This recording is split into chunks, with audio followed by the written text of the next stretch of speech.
Hello, hello. I'm moving. You just can't Good see it. afternoon, good evening. This is Rene Manfre with What's Your Passion podcast, and we were on our almost sixth episode. So it's I got a great friend of mine, Brandon Abenine from Baton Rouge, Louisiana, on tonight, and just had a privilege of just kind of getting him on last minute today. I texted him, said, "Hey, you free?" I have this habit of just going throughout my days and realizing today's Tuesday and podcast night. So I'm trying to get used to my schedule no matter what. I'm here at 8:30, so I can put on these events. So What's Your Passion podcast is really all about just really bringing great value to you, our listeners, our people, about everything from real estate, faith, business, all different areas. And I think tonight, really, what you're going to learn from Brandon and his wife Jennifer. I'm not sure if Jennifer's not going to be on tonight, but Brandon and Jennifer have been really successful in the mortgage business, in the real estate business, just really a power couple. I've been knowing them for a couple of years through a good friend of mine, Rick Canamar.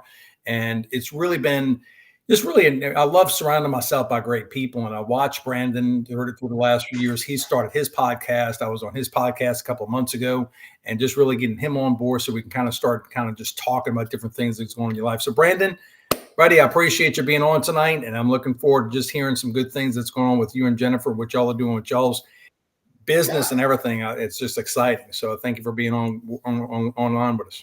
No, it's good to be on the opposite side where I'm not the host. It's a lot less demanding. I can just freelance it and come on here. You know, it's refreshing to be the guest, and it's really a privilege. Like I feel really honored when people ask me to be a guest on their podcast because I'm always looking for influential or motivating or powerful people in the industry, and so when I'm asked to be a guest, I really get excited by that because it kind of lets you know that you're doing something right.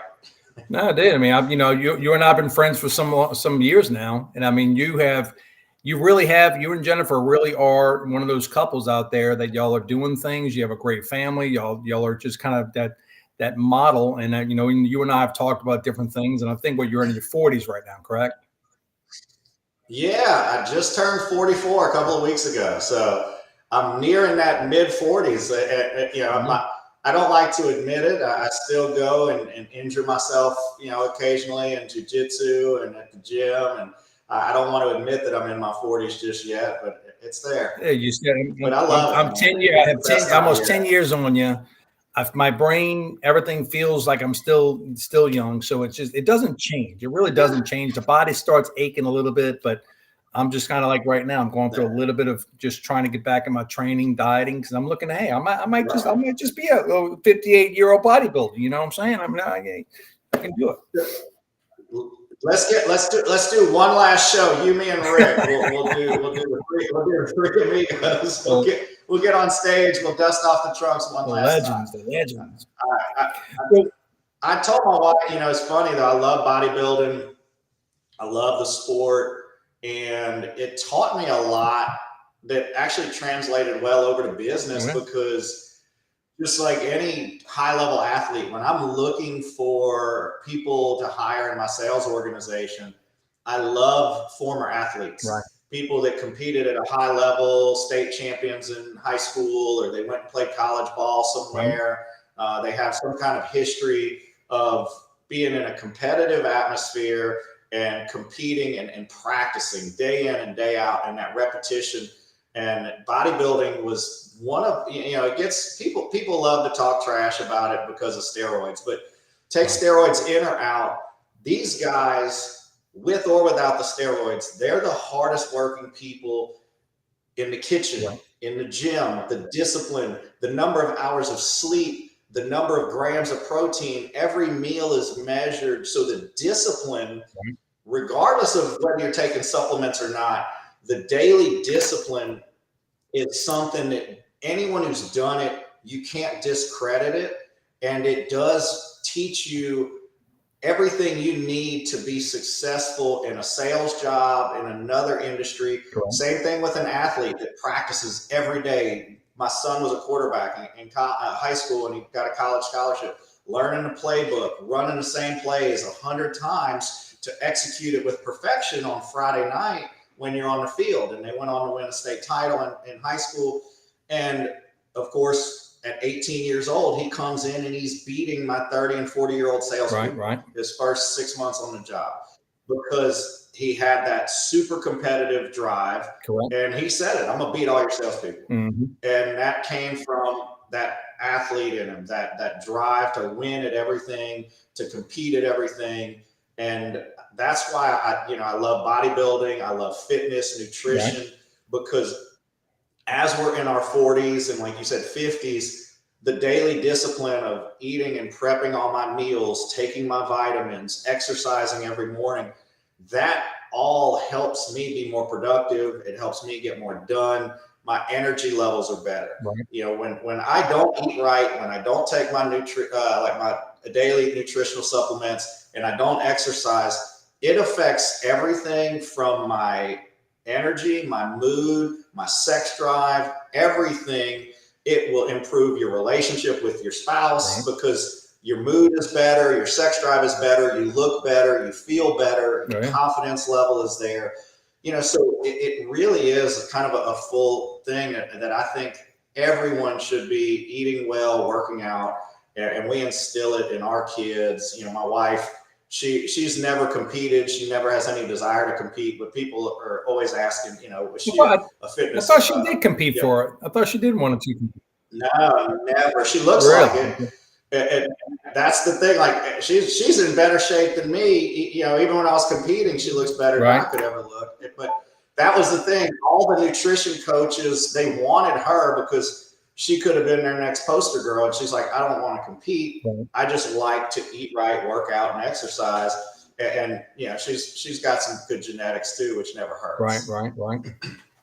No, fitting to me. I was in the health club business. My brother was in the health club business. So I was always in the health club ever since I was like 8 years old.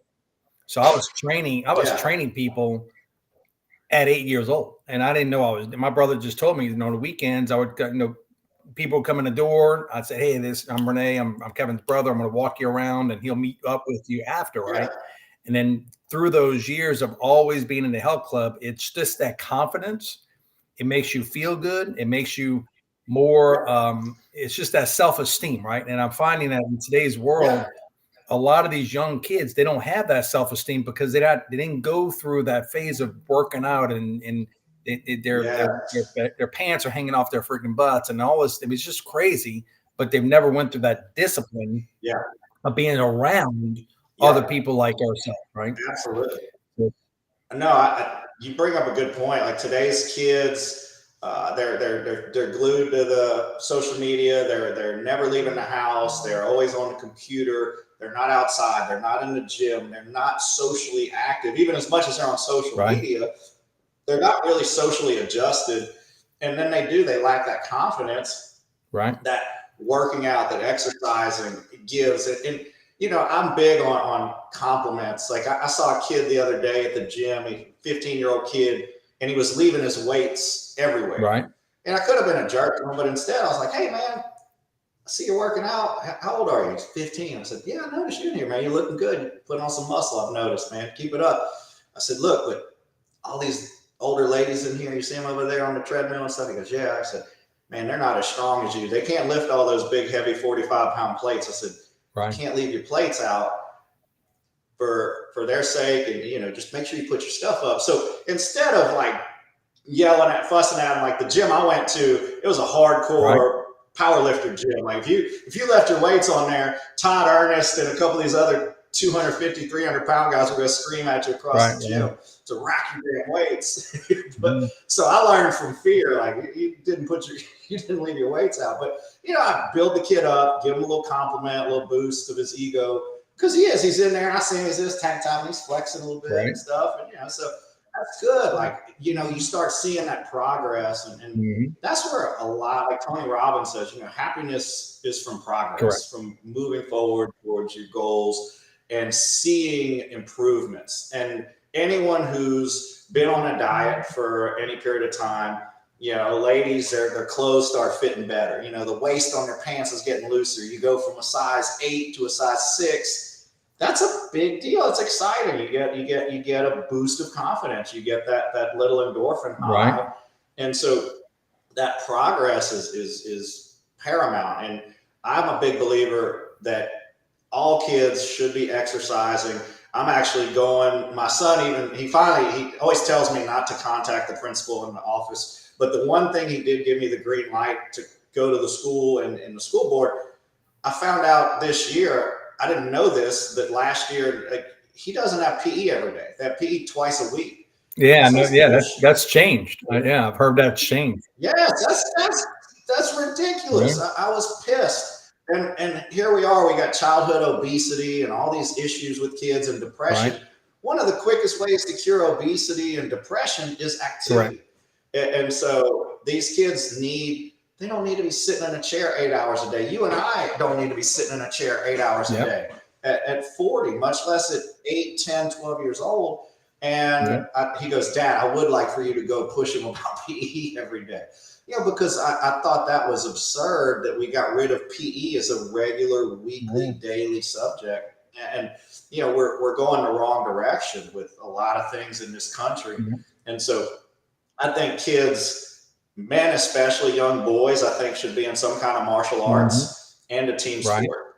Girls, I think absolutely should be exercising, should be eating well for their self-confidence, for their self-esteem, because so many girls deal with, self-esteem issues and body dysmorphia issues. You don't have to look like a fitness model, but just to feel good, look better, and be healthier is huge for any young person. And it creates those habits that lead to good ways of life when you're older. In business, if you're used to doing the same thing over and over again, you're used to following a schedule, you're used to waking up early, making your meals. I did the numbers. I've got an extra month of work every year because I don't take lunch. My meals are packed. I don't go to lunch. So that gives me an extra 22 working days, which is equivalent to one full month every year if I was taking a 1.5, 2 hour lunch like a normal person.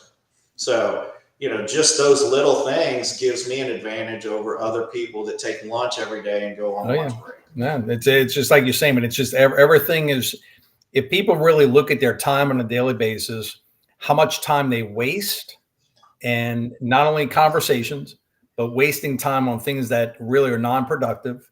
When it comes down to lunch, I make lunch with people that are going to be productive, right? And it's just my mind's just wired that on a daily basis, there's so much I'm trying to accomplish, whether it's through estimates, phone calls, different things, that I really don't have time for lunch. Now, I spend time with my team when I have to, my manager and things of that nature. Like today, we kind of went out and did some estimates, but people just waste a lot of time. And it's just, they don't really understand how valuable that is. And when you do eat lunch on a daily basis, on the middle of the day, if you're eating this big ravioli, pizza, or whatever it is, I mean, it just tires me out. So I make 2 shakes a day. I might stop and eat, maybe some kind of meat or something. If I have to stop through a Wendy's or somewhere, I try to just eat the meat. I'm trying to stay away from the breads and the starches. And it's just my mind and like you say, your body just doesn't, it gets to the point where it doesn't like all that other bad food, right? The heavy stuff and everything else. But when you get to where it's like running an engine on premium gas, and then you put regular unleaded in, it starts knocking and vibrating. It doesn't run right. I mean, it's made to run on a higher octane of premium fuel. And that's the same thing when you start eating right, working out, and then you go eat a bunch of sugar and junk, like you're tired, you're bloated, your stomach's hurting.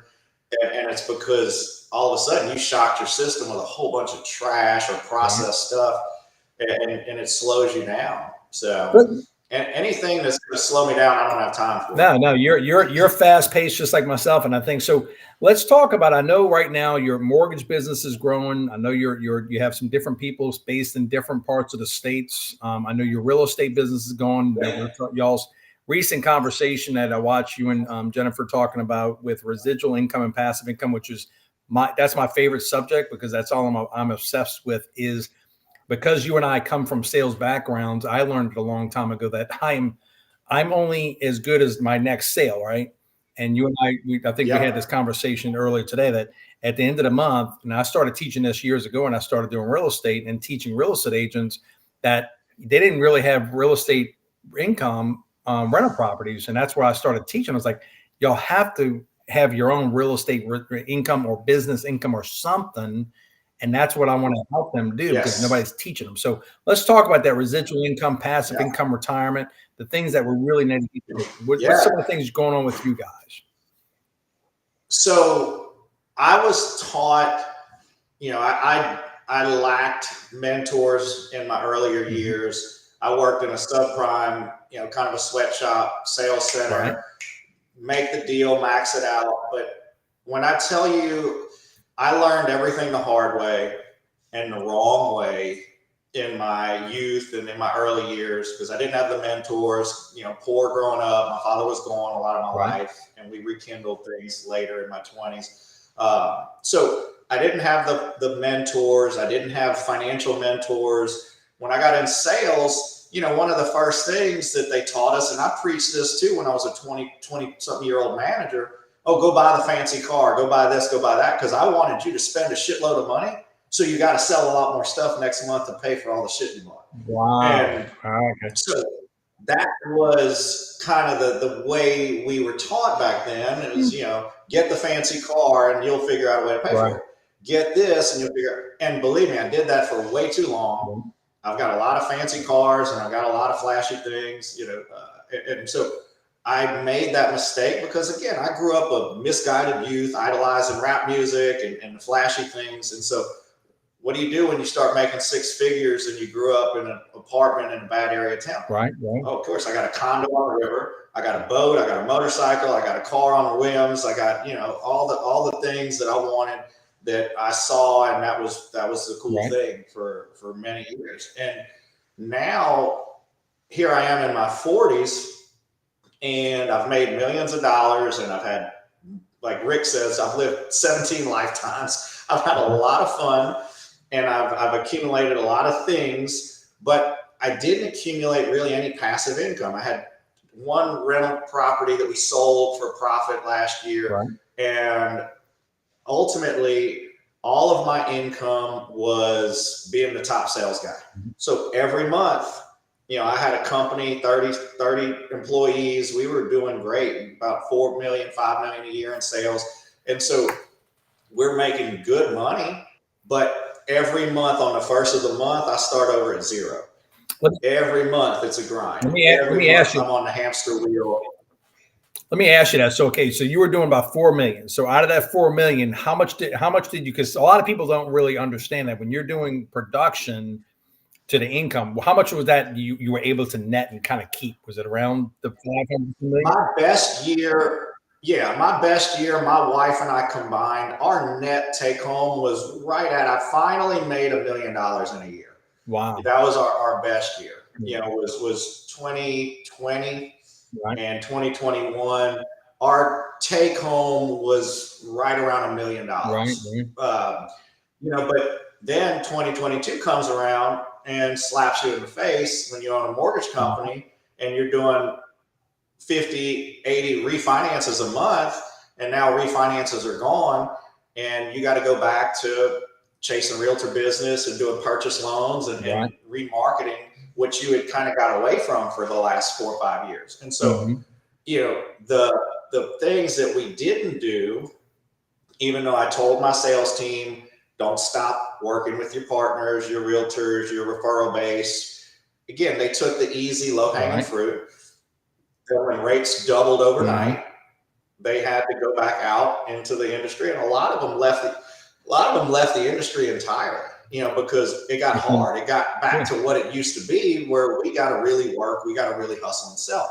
They got spoiled with me making the phone ring off the hook during the refi boom. That they didn't go out and market. They didn't go out and, like we talked about with the daily activities. Making your sales calls, making your appointments, going out meeting with your referral partners, doing the job. Like I say, do the job every day. They didn't do the job every day. And the few that made it are still doing well. And then a lot of them went back to salary jobs because this is too hard. The up and down and the grind of really doing sales is too much for most people. But if you're smart, And what I'm teaching people now, my son told him, you're not buying a house. Your first property, you can buy a duplex or a fourplex and live in one and rent the other units out. And then in a year from now, we can do that again. I've got some videos on TikTok, and I think one of my highest viewed TikTok videos was like, or Instagram videos had like the 20 something thousand views last I saw it. And it was talking about you can buy a fourplex, live in one, put 3.5% down FHA. Right. So now you get a low owner occupied interest rate, a low down payment, and you got 4 income producing units. And then a year later, you can go do it again on a conventional loan and put 5% down and live in it for a year and do that. So then in a matter of 3 years, you could have 8 income producing units, be in your early mid 20s. And now you've got 8 rental properties that are producing income, and you didn't have to put 20-25% down like you normally would, because that's what stops most people from buying rental property, is that 5 or 6 figure down payment investment, because you can't get a fourplex like you could in the past for $100,000, $200,000. There's just not many out there anymore. A good fourplex will probably cost you $300,000, $400,000, $500,000 in today's market. And so putting 20-25% of that down is a barrier of entry that stops most people. But to put 3.5% down, you're talking $15,000, $10,000, and I got an income producing multi-unit rental property. Or you can even get a gift from your family for that down payment. So what I'm showing people now, don't make the mistakes I made.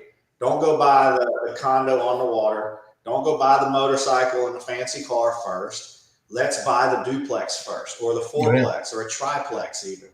Either one, but find a multi-unit, live in that, humble yourself for 2-3 years, then go buy another one. And again, just use all your rental income to put in the savings. Don't even touch that, because you got your regular job income.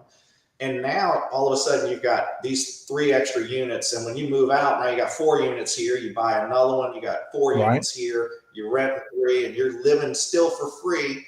So now you've been living for free for a couple of years. All that rental income goes into savings. And then you've got money that you can continue buying more properties. If rates drop, guess what? This loan that today is probably 6%, 6.5%. You lower the rate, cash out. Now you got that equity you could pull out, buy another rental property. And so within 5 years, like I showed us, you could be making an additional 10, 15 grand a month in rental income. And now you're living a good life off of your residuals, and then your income from your job and your passive income are equal. That's where life is good. And that's what I'm doing now in my 40s is I want to get my passive income in line with my active income that I get from selling every day. Because right now I still got to wake up. I got to sell. After we finish this podcast, I actually have a call with a buyer. My wife and I are writing a contract on a deal this evening, and I'll be working till 10 o'clock tonight easily. No, it's the time that you're putting in, and it's most of the people don't understand how fast time flies, right?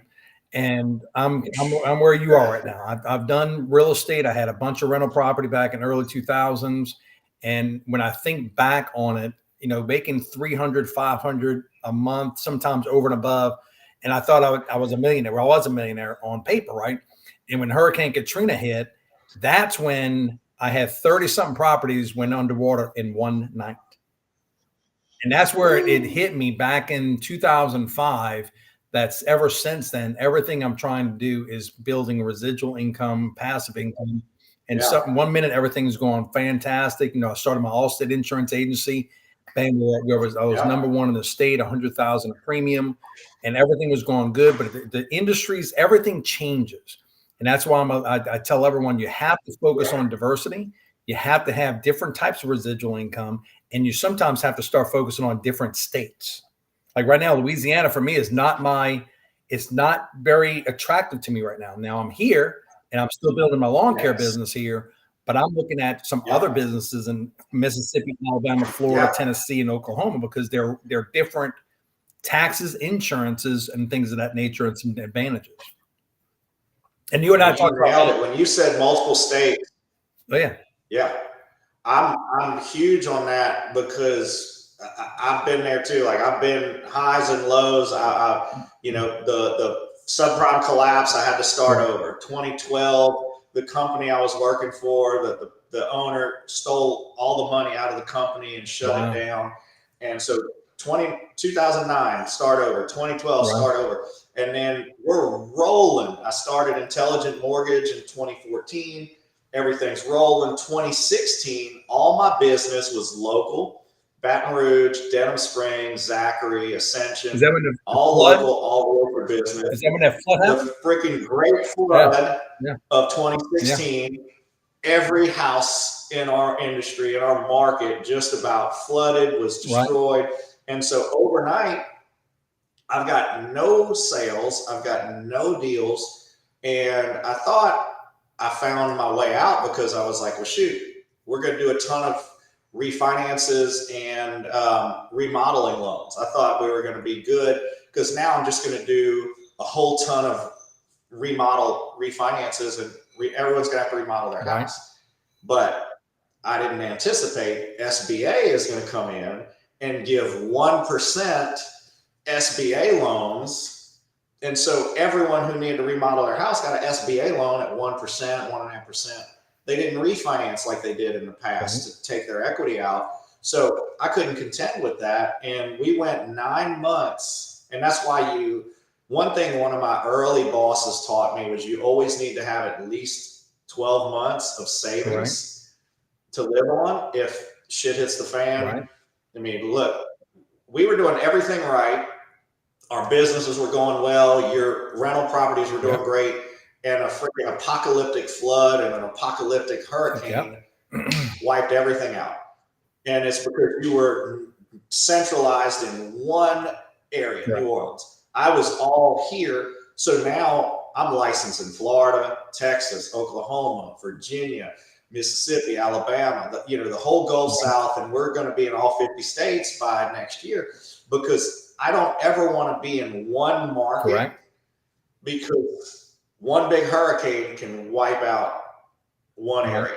And then we lost $200,000 to $300,000 in that 6 to 9 month period in 2016 after that flood. Oh yeah. So if you don't have a good savings and you're not in a position to withstand that, you're out of business, you're bankrupt, and you're going and taking a salary job somewhere.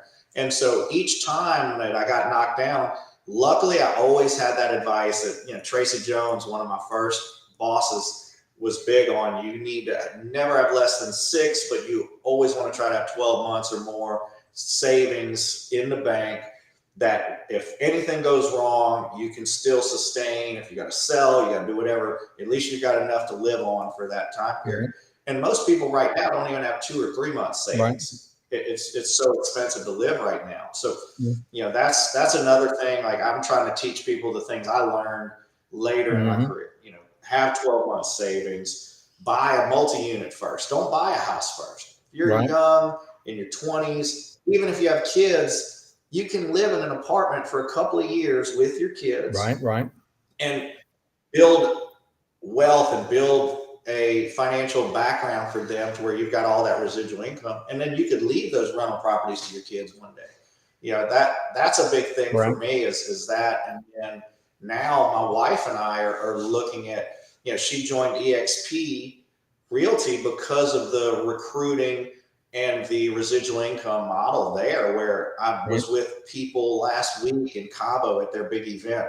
I'm sitting with people that they're making $100,000, $200,000 a month residual income from the agents that they've recruited underneath them.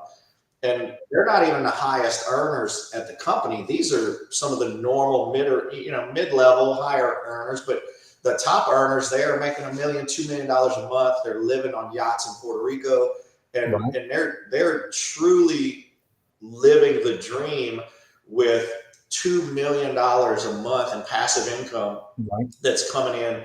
Obviously why wouldn't you move to Puerto Rico if you can work from anywhere? Oh, yeah. And you can drop your income tax bracket to 4%. No, it really is. The passive income is like right now. I'm going through a phase with my world that I'm dealing with some private equity partners, and they're opening up my eyes, and I'm just really paying attention. Even though I knew about this for years, I just didn't think I was ready, right? And now I'm looking at businesses that are 5, 4, 5, 10, 6 million because the cash flow, right? I'm looking to buy cash flow and build my businesses faster.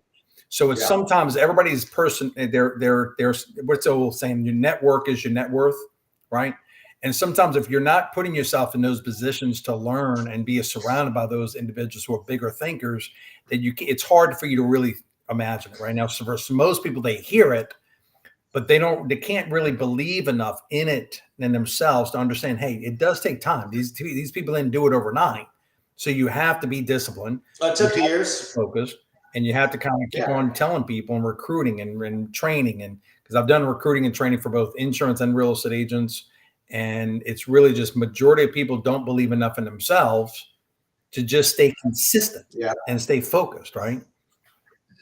Right. Well, and so things that, again, I should have done early in my career, and I look back on is hiring a coach, hiring a business coach, mentor, invest the little bit of money to hire a real business or success coach in whatever industry you're in, because that will absolutely change your life. When I was in bodybuilding, I had a nutrition coach that did all my meals. I didn't want to think.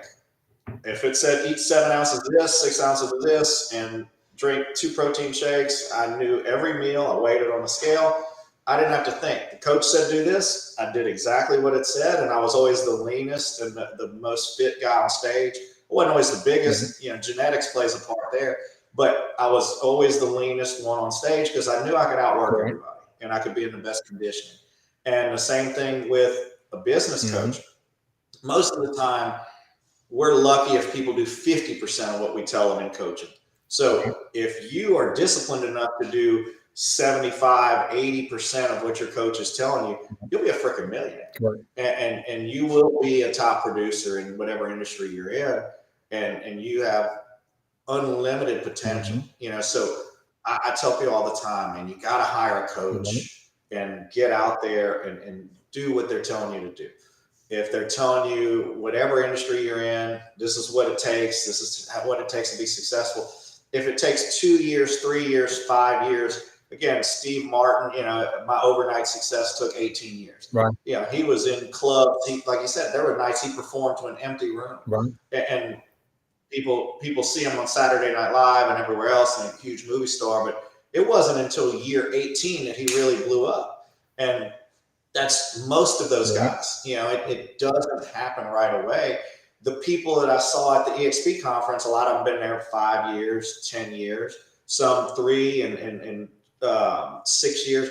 But again, it's only a couple of years. And the money that they were making after that couple of years is more than most people will ever make in a year. $300,000 in residual income, $100,000 a month in residual income. And this was done in a span of 3 to 5 years.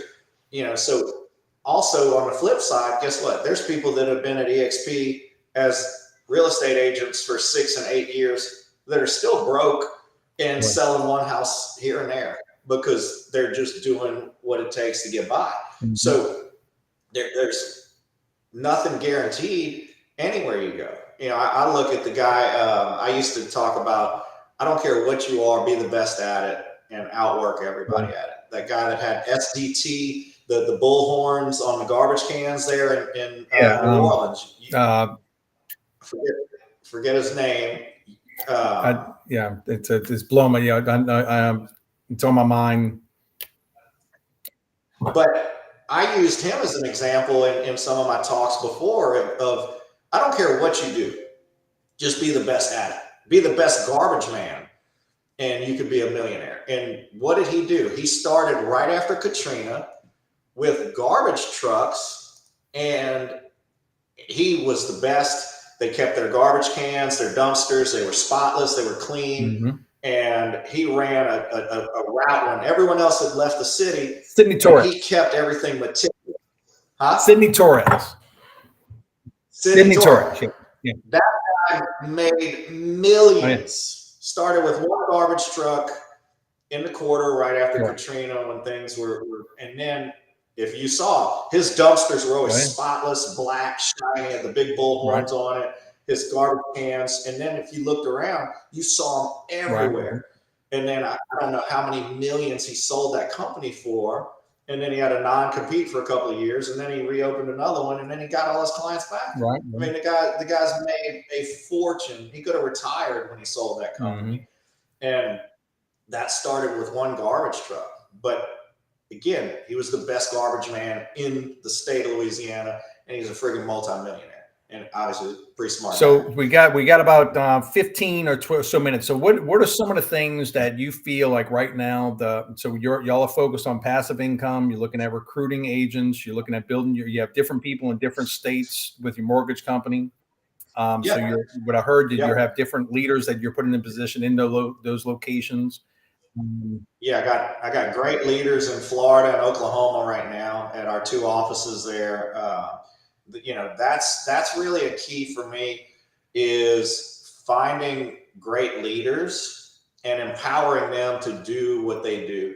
I made the mistake, one of the mistakes I made was being the smartest guy in the room. I want to be the dumbest guy in the room now. I want people around me that are better at everything. Read that book, Who Not How. I made that mistake for years trying to figure out how to do everything.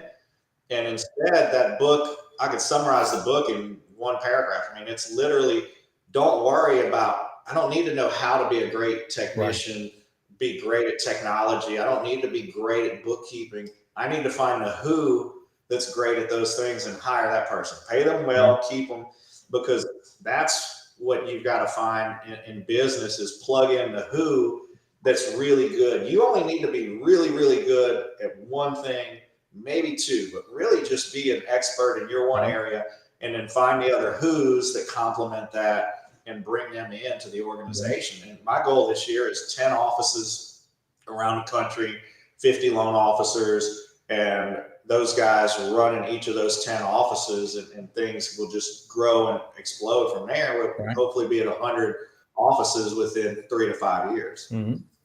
No, you got the right mindset, and the same thing. I'm kind of like the same way. I've been through so many different businesses through the years that I have a lawn care business, right? I don't know how to start my lawnmower. I don't want to start my lawnmower.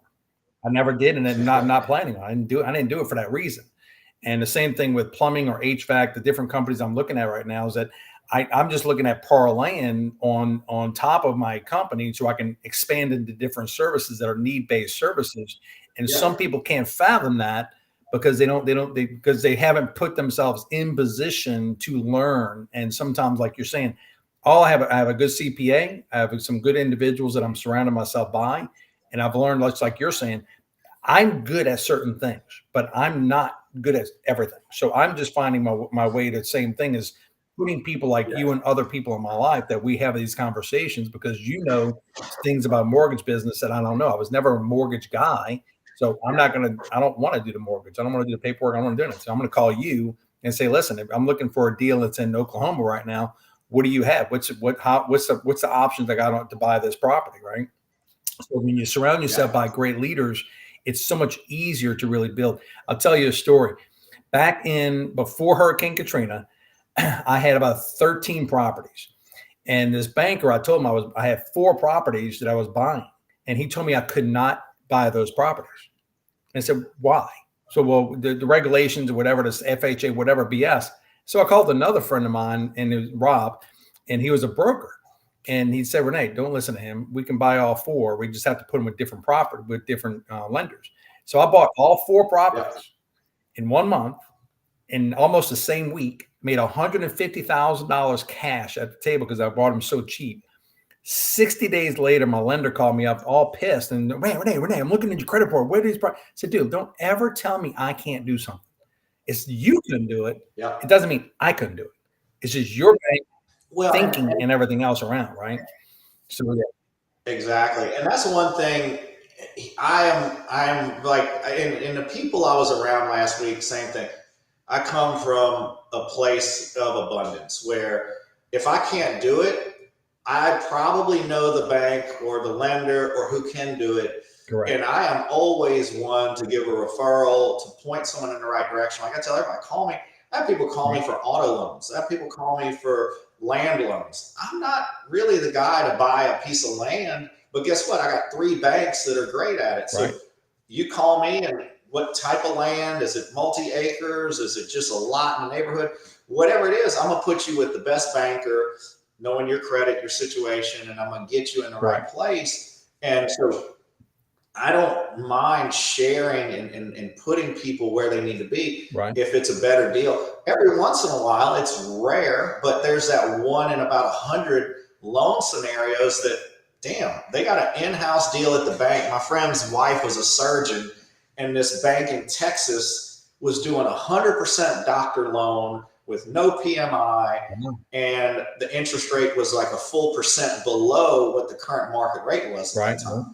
And I even called the bank and I went, how are y'all doing this? They said, we're losing money on this loan. It's a loss leader for us, but what we require is that the doctor open their checking, their banking, and their investment accounts with us. And we're playing the long game that they're going to keep all their money here with us for the next 5, 10, 15 years.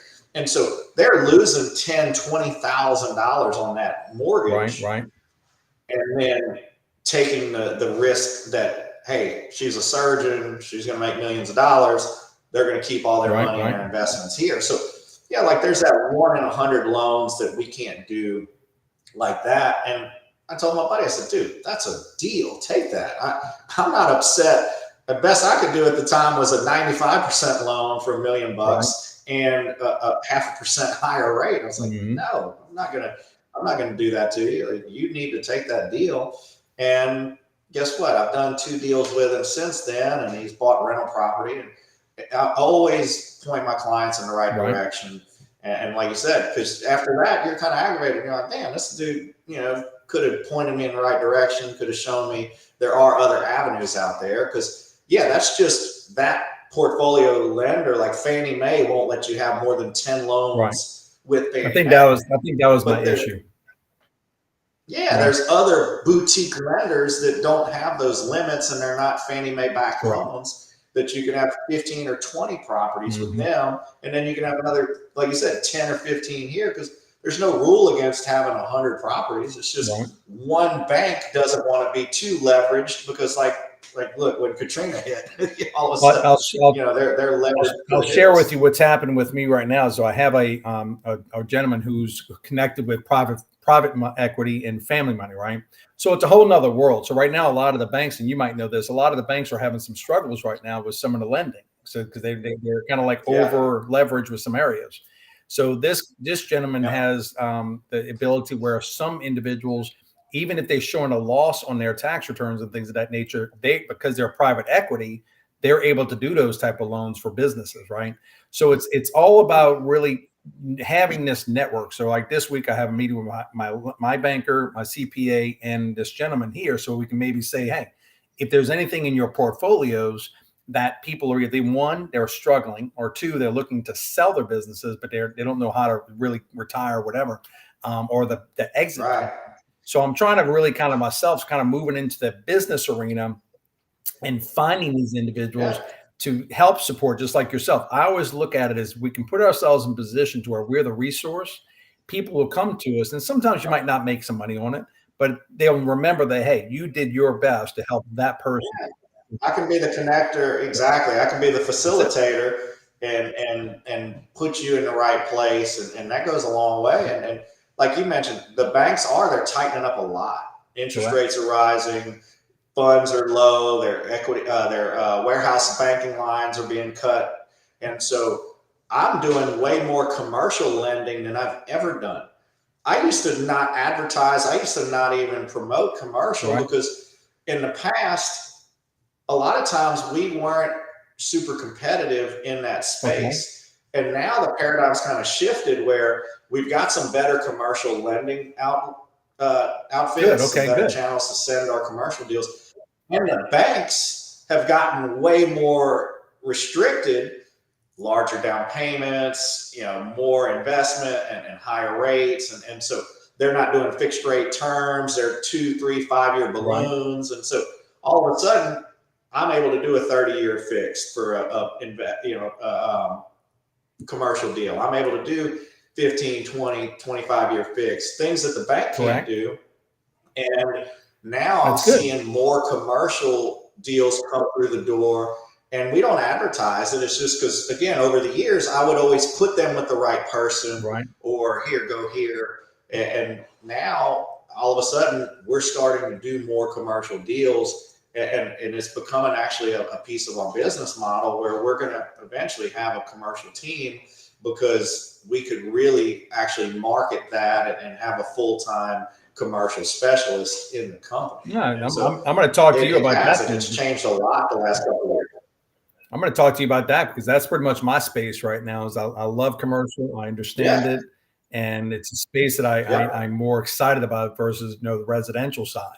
So you and I definitely can partner up on that, because I'd like to learn more about how your programs are, because the relationships I got with some lenders, you might be able to help them. So that'd be a good little connection.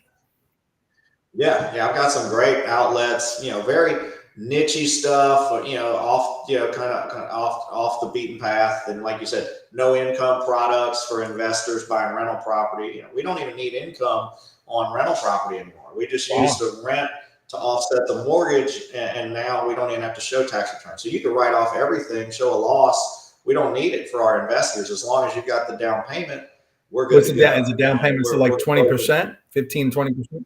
Around 20.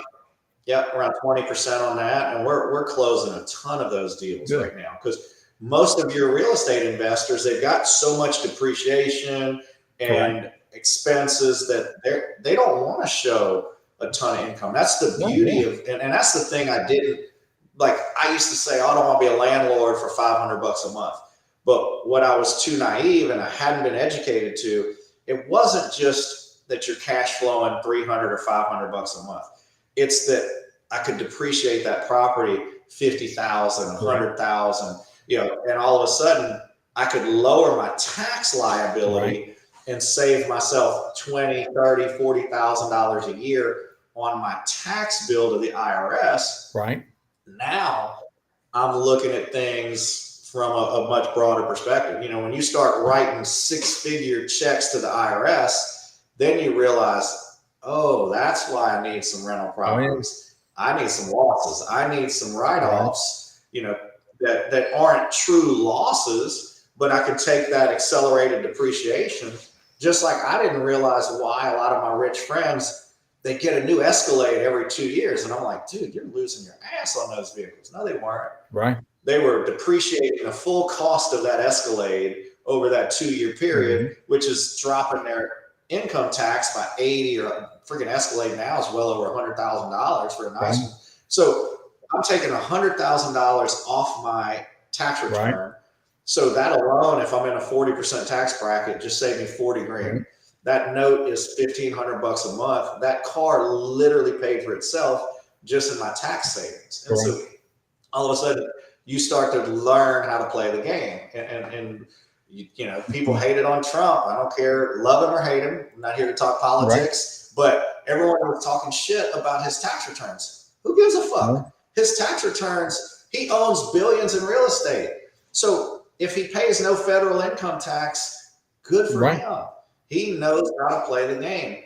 One of my mentors makes 7 figures. He told me, Brandon, I make 7 figures. I pay no federal income tax. He owns, I don't know how many now, 50 to 75 commercial warehouse buildings, industrial buildings, all triple net leases. He works, like you said, he's like, Brandon, I work a total of maybe 15, 20 hours a week now.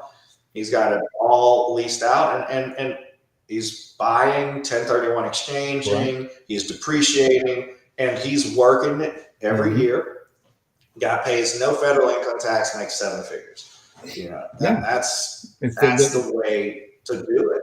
The rich, I deal with a lot of boat companies, so I deal with these guys on these boats. And just the other day, I was driving a guy all the way up to, I think we went up to Tennessee, and he was talking about buying a car. He wanted to buy this car for 100 and something thousand, And I said, dude, let me tell you something. So you're making good money. You're a boat captain. You're making good money. You're 20. I think it was about 28 years old. And I told him, I said, all I can tell you is you need to start understanding rich dad, poor dad. You need to start understanding employee, self-employed, business owner, investor. At this point where you are, like you said to your son, that you need to start buying some rental properties first, get the passive income coming in, and then eventually let the passive income buy the little toys. But don't buy the toys first, Yes. because you're going to screw yourself. And it's amazing how many people just don't. They don't know. They don't know. I did it the wrong way. I'm preaching. Yeah, I'm preaching to myself. You know, if someone had taught me this 20 years ago, Correct. and if I'd have been more disciplined, you know, I've had all my favorite cars, and now I want to sell them all. Like, they were fun. Right. They're fun for a little while. You know, they're cool. I had everything from a McLaren to a Rolls Royce and Bentley, S-Class Mercedes. I had them all. Right. And at the end of the day, they got me some business because people they were conversation pieces. And what do you do? And you'd see the license plate. So the cars pay for themselves in the fact that I did get more business. But you got to be making the money. You were making the money. Yeah, I don't care what people say. People do judge a book by its cover. If you show up in a beat up old Hyundai, or you show up in a Mercedes S-Class to the same business appointment to book a listing in real estate, looks matter when you show up on the appointment. You need to be dressed nice, look presentable, and have a well kept. Doesn't have to be the fanciest car, but it needs to be clean. It needs to be very well kept and well maintained, because people see that. When my wife shows up to an appointment, they see her license plate, they see her car, and they go, "Oh yeah," I can't tell you how many times they go, "Oh, you really know what you're doing." Right. Immediately. You know, and she's dressed to the nines. She's rolled up in a freaking red Porsche to her appointments, and they go, "This girl knows what's up." And so there is some degree where in the right industry, but I have a friend that was in window sales, and he was selling in New Orleans after Katrina. Right. He was the opposite. He said, "Brandon, if I show up in your car, no one will buy from you." He drove an old Honda Civic for 15 years till it finally died with like 400,000 miles going to and from New Orleans. Because again, know your clients, know your clientele. He would, in his baseball cap, his polo shirt, very unassuming. He's now the president of Window World, my friend Jarrell. Wow. But he was their top salesman for years. I mean, he was to and from New Orleans 7 days a week. The dude worked nonstop. And he had the opposite. Like, for his industry, he doesn't need the fancy car. He can't show up because these are people in average to lower income houses buying windows after storm damage. Like, they don't want to see you roll up in a freaking Mercedes or a Bentley, because then they're like, "Well, you're overcharging me." Right. So it is one of those things. Like, depending on your industry, you know your clientele, and again, mirror your clients. Just like when I used to ride around to my rental properties, I drive my older vehicle versus my newer vehicle, because all my tenants are always saying, "Hey, Mr. Rene, you got all that money, you know?"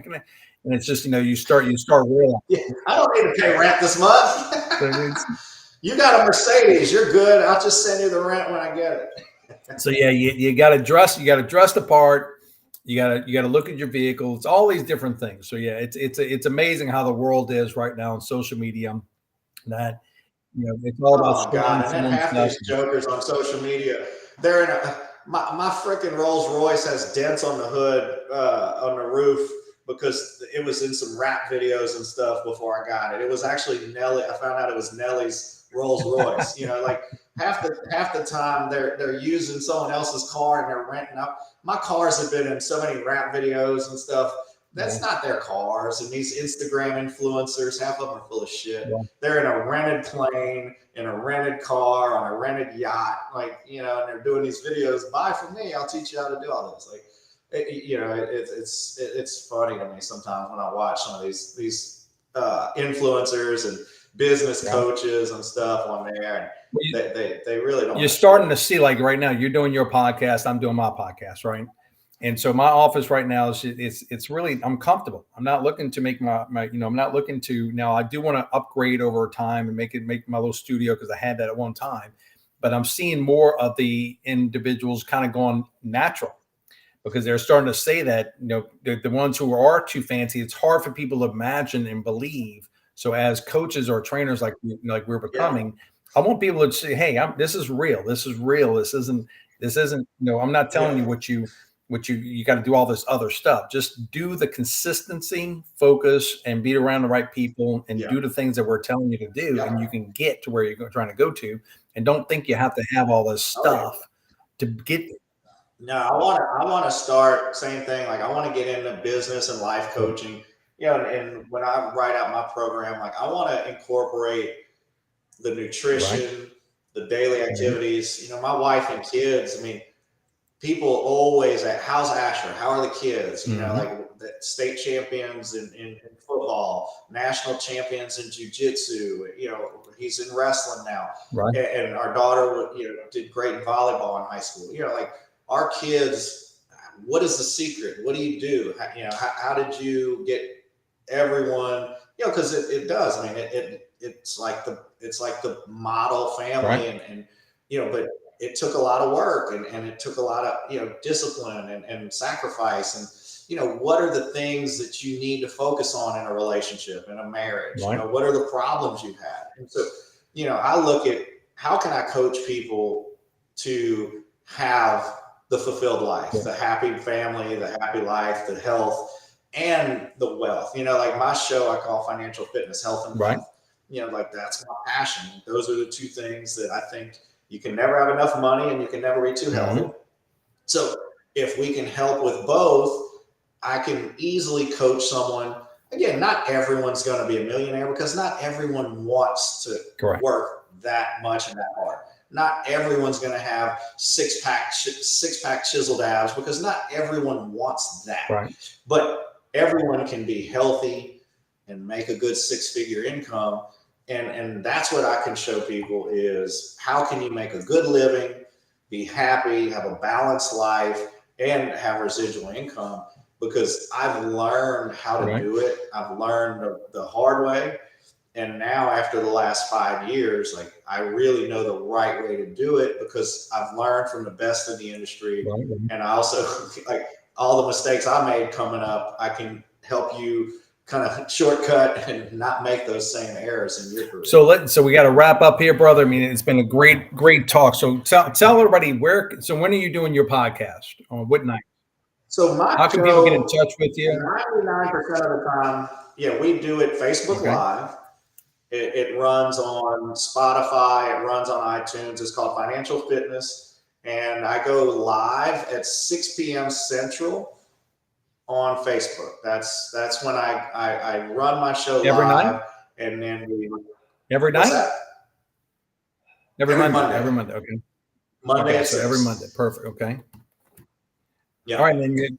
Yeah, Mondays at 6, unless certain holidays or if there's some kind of extenuating circumstance, but we try to go live every Monday at 6. And I love to have really strong, influential guests. We're looking at a couple of celebrity guests this year, some pro fighters as well, and kind of getting some bigger name guests on the show, because those people have a lot to share and a lot of knowledge and value that they can bring as well. Good. I appreciate you coming on tonight, my brother. I think that tonight was a great night. So I'm going to put I'm going to go, and when I do this, I'm going to send you the video on this, and I'm also going to put that information in my subject information on YouTube. So I know if you want to get in touch with Brandon, you can reach him anywhere on Facebook, LinkedIn, all those different social media, Instagram. He has great videos, great content. So follow Brandon Abidin, Abidin. Is that correct? That's good. That's right. Yes, sir. So it's I appreciate everything tonight, and I appreciate you coming on, Brandon. I look forward to the next one. We're going to have you on again. Oh yeah, man, I love it. Anytime. I'm always here with you. Thank you. For sure. Good night, guys. You have a good evening.